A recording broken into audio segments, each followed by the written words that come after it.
สวัสดีครับพ่อแม่พี่น้องป้องปายเบิดสุคนเนาะ FC ทางช่องบ่ภูมิ Official เนาะมื้อนี้บ่ภูมิก็สิมาตามแนวทางเนาะสำหรับฮานอยรอบปกติเนาะพี่น้องเนาะเพราะว่ามื้อนี้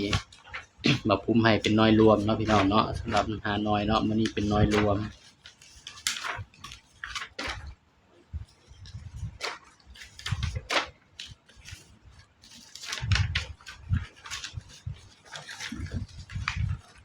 ไปใส่แล้วกระดาษฮานอยบาด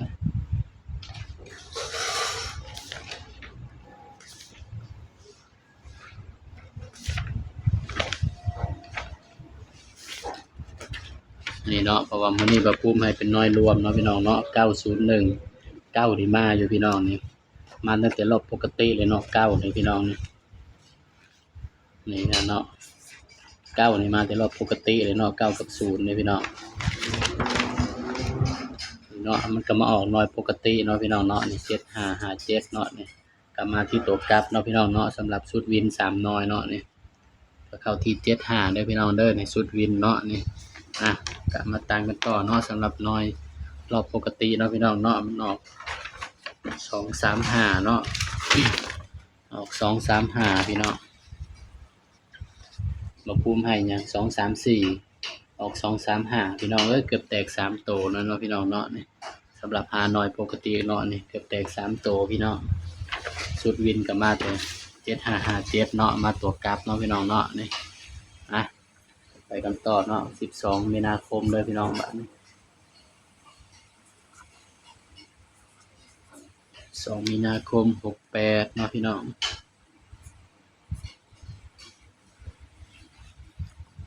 สำหรับหวยฮานอยรอบปกติเด้อพี่น้องเด้อบ่ภูมิได้กระดาษมาแล้วบัดนี้บ่ภูมิก็แยกน้อยให้พี่น้องแล้วบัดนี้ FC จะบ่สับสนเนาะพี่น้องเนาะ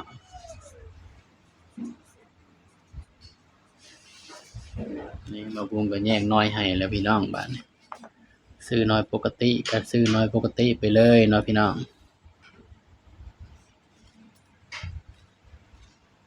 อากาศร้อนพี่น้องเอ้ย มันออก235เลยเนาะพี่น้อง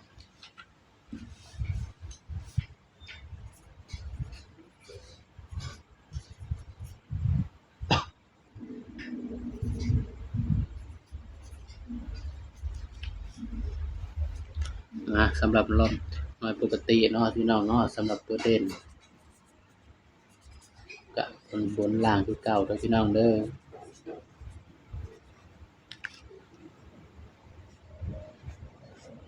สำหรับน้อยปกติเนาะตัวเด่นก็คือเนาะบ่ภูมิก็ให้เด่นไปที่5กับ8เด้อพี่น้องเด้อสำหรับตัวเด่นเนาะนี่5กับ8เนาะพี่น้องเนาะนี่สำหรับน้อยปกติเนาะให้เด่น5กับ8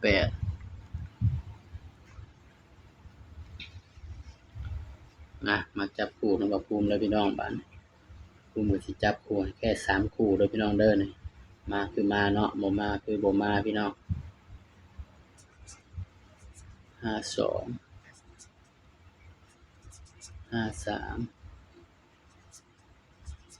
55 82 83 85กันไว้มิดเดียวพี่น้อง87สำหรับเด่นบ่ภูมิมาเด่นไปที่8สายรูดสายวิ่งก็ไปรูดไปวิ่งเอาเด้อพี่น้องเด้อนี่สำหรับ แนวทางฮานอยรอบปกติเนาะพี่น้องเนาะนี่บ่ภูมิก็ให้เด่นไปที่8เนาะพี่น้องเนาะกลับมาเบิ่งชุดวินนำกันบัดนี้2 3 5 10มาเบิ่งชุดวินรอบปกติพี่น้องชุดวินเด้อพี่น้องเด้อ4 7 8 9เนาะแต่ว่าบ่ภูมิบ่ได้จับคู่ให้เด้อพี่น้องให้พี่น้องไปตัดเอาเนาะสำหรับชุดวินเนาะนี่4 7 4 8 4 9นี่นี่ก็เป็นเพียงแนวทางเด้อพี่น้องเด้อนี่ใครมักก็แคปหน้าจอไปเป็นแนวทางเนาะพี่น้องเนาะสำหรับฮานอยรอบปกติเนาะพี่น้องเนาะนี่สำหรับคลิปนี้เนาะบ่ภูมิก็ฝากพี่น้องไว้เพียงส่ำนี้เนาะอย่าลืมกดไลค์กดแชร์กดติดตามช่องบ่ภูมิ Official นี่เด้อพี่น้องเด้อสบายดีครับโอ้ยตะคริวติดขาหนังหลาย ภูมิก็สิขอตัวไปอาบน้ำซักผ้าก่อนเด้อพี่น้องเด้อบัดนี้เดี๋ยวจะมาพ้อกันคลิปหน้าเนาะพี่น้องเนาะอ้าวสบายดีครับ